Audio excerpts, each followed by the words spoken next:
अगर आपने 50, 100 या इससे भी ज़्यादा कंपनियों में सीवी भेजी है लेकिन एक भी इंटरव्यू कॉल नहीं आई तो मुमकिन है आप वही गलतियां कर रहे हैं जो 90% लोग करते हैं, जिसकी वजह से अच्छी प्रोफाइल वाले कैंडिडेट भी जो हैं वो रिजेक्ट हो जाते हैं। और इसमें गलती नंबर एक तो ऐसी है कि क्वालिफिकेशन होने के बावजूद भी आपको इंटरव्यू कॉल तक जो है वो नहीं आती। जी, अस्सलाम वालेकुम, क्या हाल चाल है? ठीक ठाक हैं। मैं अनीस अपने यूट्यूब चैनल के साथ। आज की वीडियो आपके जर्मनी आने की पूरी सोच जो है वो चेंज कर सकती है। बहुत सारे लोग इंडिया या पाकिस्तान से डेली या बांग्लादेश से इवन या मिडल ईस्ट कंट्री से या इवन जो यूरोप में रहते हैं शेंगेन कंट्रीज़ में, वो मुझे डेली जो है वो मैसेज करते हैं कि हमने 50 कंपनीज़ में जो है वो सीवी फॉरवर्ड की है, हमने 100 कंपनीज़ में सीवी फॉरवर्ड की है, मेरे पास एक्सपीरियंस है, मेरे पास क्वालिफिकेशन है, लेकिन एक भी इंटरव्यू कॉल जो है वो नहीं आई। मे बी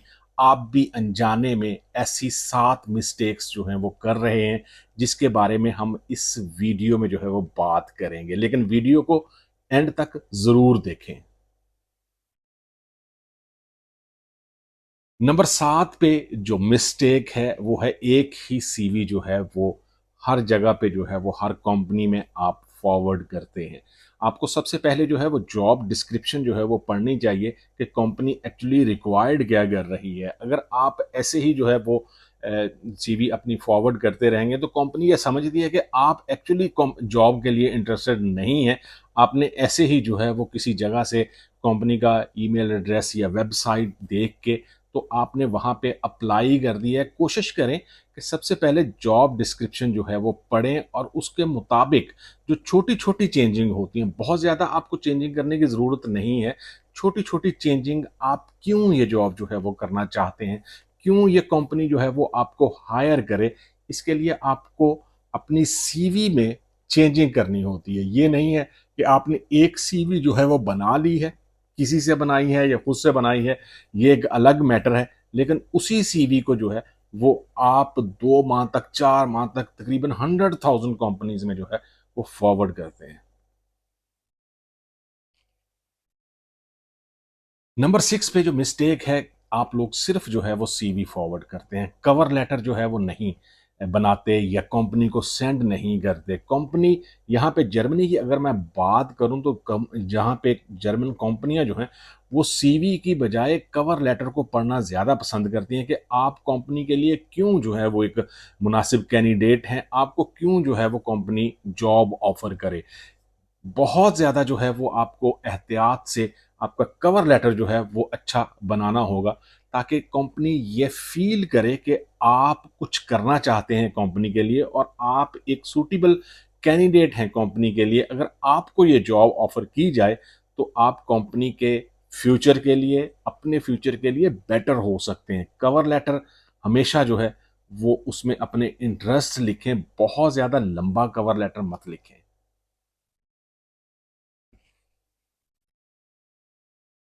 नंबर 5 पे जो मिस्टेक है, जो अमूमन कैंडिडेट्स करते हैं, वो जर्मन लैंग्वेज है। लोग ये समझते हैं कि मुझे इंग्लिश आती है और मैं इंग्लिश में जो है वो बात कर सकता हूँ, मैं इंग्लिश में जो है वो लिख सकता हूँ या पढ़ सकता हूँ, तो मुझे जर्मनी में जो है वो जर्मन लैंग्वेज सीखने की ज़रूरत नहीं है। ये एक बहुत बड़ी मिस्टेक है। अगर आपके पास बेसिक लैंग्वेज भी हो, आपके पास एक कोर्स भी हो, तो तब भी जो है वो आपको कंपनियाँ जो है वो हायर कर लेती हैं। अगर आपके पास एक्सपीरियंस है, लेकिन आपके पास लैंग्वेज नहीं है, तो कंपनियाँ आपको हायर करते हुए डरती हैं। वो ये समझती हैं कि शायद आप कंपनी का जो वर्क कल्चर है या वर्क लाइफ बैलेंस है, उसमें एडजस्ट नहीं हो सकते। आपके लिए लैंग्वेज सीखना बहुत ज़रूरी है। इवन अगर आपके पास A2 भी है, तो तब भी जो है वो कंपनी आपको हायर कर लेती है, लेकिन उसके साथ एक्स्ट्रा जो अदर क्वालिफ़िकेशन होती हैं या एक्सपीरियंस होता है, वो होना ज़रूरी होता है।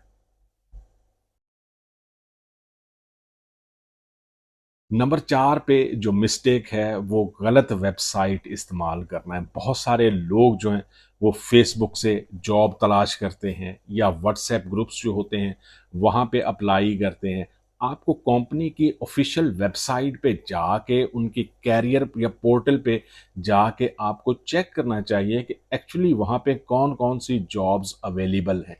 फिर उस हिसाब से आपको सीवी बना के और अपना कवर लेटर साथ लगा के, अपने एक्सपीरियंस लेटर्स जो हैं वो साथ लगा के, तो आपको तब वहाँ पे जो है वो अप्लाई करना चाहिए। फेसबुक पे या व्हाट्सएप ग्रुप्स में, या ऐसे ही जो है वो आप किसी कंपनी में अपनी खुद की जो है वो बनाई हुई एक दुनिया से सीवी उठाते हैं और फॉरवर्ड कर देते हैं, तो उसका कोई आंसर जो है वो आपको नहीं मिलता। नंबर 3 पे जो मिस्टेक आती है वो है फेक एजेंट्स। आपको बहुत सारे फेक एजेंट जो है वो सोशल मीडिया पे मिलेंगे। आपको फेक एजेंट जो हैं वो अपने अराउंड में मिलेंगे। वो बंदा आपसे कहेगा कि आप मुझे 5,000 यूरो दो, मैं आपको जॉब लेके देता हूँ, ये मैं यहाँ से वर्क कॉन्ट्रैक्ट लेके देता हूँ। अमूमन होता ये है कि जो रजिस्टर्ड कंपनियां हैं, कंसल्टेंट कंपनियां हैं, वो डेफिनेटली जो है वो पैसे चार्ज करती हैं यहाँ पे। ये नहीं है कि कोई भी बंदा जो है वो आपको फ्री में जो है वो वर्क कॉन्ट्रैक्ट दे देता है। लेकिन फेक एजेंट भी बहुत सारे जो है वो यहाँ पे काम कर रहे हैं। ऐसी न्यूज़ या ऐसे सुहाने ख्वाब जो हैं वो लोगों को दिखाते हैं कि ऐसे लगता है कि सिर्फ जॉब्स जो हैं वो इसी बंदे के पास है। लेकिन बहुत सारी कंसल्टेंट कंपनियां या लोग जो हैं वो ओरिजिनल काम भी कर रहे हैं। अब आपको ये तलाश करना है कि कौन सा बंदा या कौन सी कंसल्टेंट कंपनी जो है वो रीजनल है। डेफिनेटली ये एक मुश्किल काम है, लेकिन फेक एजेंट से बचें। वो आपके डॉक्यूमेंट्स ले लेंगे और उसके बाद आपको टालते रहेंगे। बहुत सारे ऐसे लोग हैं। लेकिन आपको इसी तरह जो है वो बचना है कि कैसे आपने रियल एजेंट या कंसल्टेंट कंपनी जो है वो ढूंढनी है। नंबर 2 पे जो मिस्टेक करते हैं लोग वो है क्वालिफिकेशन की रिकग्निशन।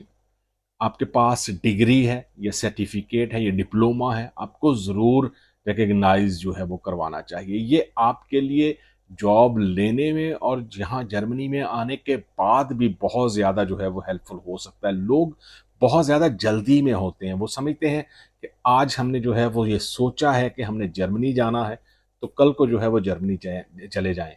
इसके लिए आपको पूरा प्लान जो है वो बनाना चाहिए कि किस तरह जो है वो रिकग्निशन होती है। आपके पास अगर यूनिवर्सिटी की डिग्री है तो आपको अनाबेन पे जाके सबसे पहले आपकी यूनिवर्सिटी जो है वो देखनी चाहिए कि वो वहाँ पे है या नहीं है। प्लस एच में अगर आ रही है तो आपकी यूनिवर्सिटी जो है वो वहाँ पे रजिस्टर्ड है।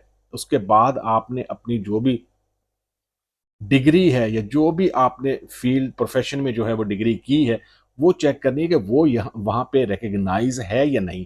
फिर आप वो सारे कॉपीज जो हैं वो उसके वेबसाइट पे अपलोड करेंगे, फीस पे करेंगे और तब आप वेट करेंगे। आपको जो सर्टिफिकेट मिलेगा वो आपकी सारी लाइफ जो है वो यहाँ पे जर्मनी में काम आएगा। अगर आप जर्मनी में आना चाहते हैं, रिकग्निशन जो है वो बहुत ज़रूरी है। लोग जो हैं वो जो भी उनकी क्वालिफिकेशन होती है उसकी रिकग्निशन नहीं करते।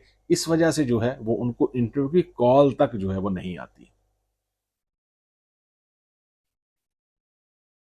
और सबसे बड़ी और सबसे पहली जो मिस्टेक लोग करते हैं वो सैलरी देख के जो है वो अप्लाई करते हैं। मैंने कहा था वीडियो के शुरू में कि जो लास्ट पे मिस्टेक है वो आप लोगों भी अगर कर रहे हैं तो आपको जो है वो अवॉइड करना चाहिए। लोग सिर्फ सैलरी देख के जो है वो अप्लाई करते हैं। वो ये नहीं देखते कि जॉब की रिक्वायरमेंट क्या है, उनकी क्वालिफिकेशन या स्किल्स जो हैं वो मैच कर रही हैं या नहीं कर रही, ये प्रोफेशन उनके लिए है भी या नहीं। बहुत सारे लोग जो हैं वो, अगर मैं ऑसबिल्डिंग की बात करूं तो उसमें भी लोग जो हैं वो ऐसे प्रोफेशन या ऐसी फील्ड की बात करते हैं कि जिसमें जी सैलरी जो है वो बहुत ज़्यादा हो। सैलरी तभी आप कमा सकते हैं जब आप यहाँ पे होंगे, जब आपको उस फील्ड में जॉब मिलेगी या आपको ऑसबिल्डिंग मिलेगी। ये मिस्टेक मत करें। अगर आप ये कर रहे हैं कि सिर्फ सैलरी देख के जो है वो आप जॉब के लिए अप्लाई कर रहे हैं, आपके कभी भी जो है वो इंटरव्यू की कॉल नहीं आएगी। आपको देखना चाहिए कि जो स्किल, प्रोफेशन, जो चीज़ें आपके पास हैं वो उस जॉब के लिए मैच भी कर रही हैं या नहीं कर रही। अगर आप लोग वाकई में जर्मनी में आना चाहते हैं तो आपके लिए टिप है कि आप डेली जो है वो 5 एप्लीकेशन जो हैं वो देखें और वहाँ पे जो है वो अप्लाई करें। क्वांटिटी से ज़्यादा क्वालिटी पे जो है वो यकीन रखें और क्वालिटी के हिसाब से जो है वो चलें। आप सबसे पहले किसी भी कंपनी में अप्लाई करना चाहते हैं उसकी वेबसाइट पे जाके जॉब डिस्क्रिप्शन देखें। मे बी कि वो जो जॉब जो है वो आपके लिए नहीं है। ज़रूरी नहीं है कि सारी कंपनीज जो हैं वो उन्होंने आपके लिए ही जॉब जो है वो बना के रखी है। आपको ये देखना है कि जो आपकी क्वालिफिकेशन या आपके पास स्किल्स हैं वो मैच करती भी हैं या नहीं करती। अगर ये आप 7 गलतियाँ नहीं करेंगे, मिस्टेक्स नहीं करेंगे, तो आपकी इंटरव्यू कॉल के चांसेस जो हैं, वो बढ़ सकते हैं। आपको इवन जो है वो इंटरव्यू के लिए कॉल भी आ सकती है। नेक्स्ट वीडियो में हम बात करेंगे ऐसी 15 कंपनीज़ की, जो लोगों को दूसरे कंट्रीज़ से जो है वो हायर करती हैं, जिनको वर्कर्स की ज़रूरत है यहाँ पे। जहाँ पे अगर आप अपनी सीवी जो है वो फॉरवर्ड करेंगे, तो यकीनन जो है वो आपका फ्यूचर यहाँ पे जर्मनी में बन सकता है। तो मिलते हैं किसी दूसरी वीडियो में या नेक्स्ट वीडियो में, जिसमें हम ये 15 कंपनीज के बारे में बात करेंगे। दुआओं में ज़रूर याद रखें। अल्लाह हाफिज़।